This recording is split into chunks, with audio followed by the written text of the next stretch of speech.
ये टूटी हुई दांत वाला व्यक्ति जिसका नाम सैसा है, जब पृथ्वी पर बाढ़ आई, उसने सभी बुद्धिमान प्राणियों पर शासन किया और पहला साम्राज्य स्थापित किया। अपनी भूमि का विस्तार करने के लिए उसने अपने अनुयायियों को मानवता के अंतिम बचाव के द्वार को खोलने के लिए उकसाया, लेकिन उनकी पूरी ताकत लगाने के बावजूद द्वार नहीं खुला। सैसा ने आदेश दिया कि बिजली का उपयोग किया जाए और बिजली के झटके से द्वार पर विस्फोट हुआ।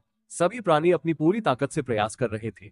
जब सैसा को लगा कि वह सफल होगा, तो जंजीरें टूट गईं। असफलता देखकर सैसा ने रुकने का आदेश दिया और अगले दिन फिर से हमला करने की योजना बनाई। दूसरी ओर मानव बचे हुए लोग चिंतित थे।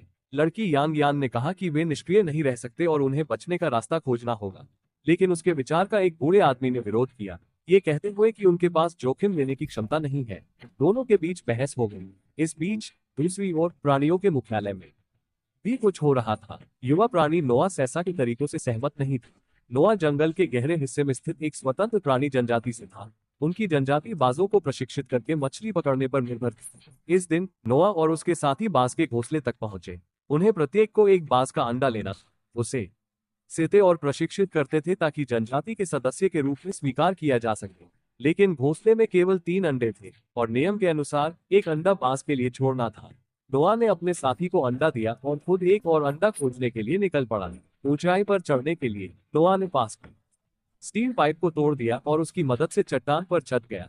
जब वो घोंसले के पास पहुंचा तो बाज लौट आया। बाज ने नोआ को चट्टान से धक्का दे दिया। जब उसे लगा कि वह मर जाएगा, उसने अपने साथी को पकड़ लिया और अपनी जान बचाई। फिर वे अपने गांव लौट आए, लेकिन उसी रात गांव पर हमला हुआ। नोआ ने देखा कि उसके लोग सैसा के अनुयायियों द्वारा मारे जा रहे थे और उनका घर जलकर राख हो गया। बचे हुए लोगों को मुख्यालय ले जाया गया और उन्हें कठिन काम करने के लिए मजबूर किया गया। इस स्थिति को स्वीकार नहीं कर पाने के कारण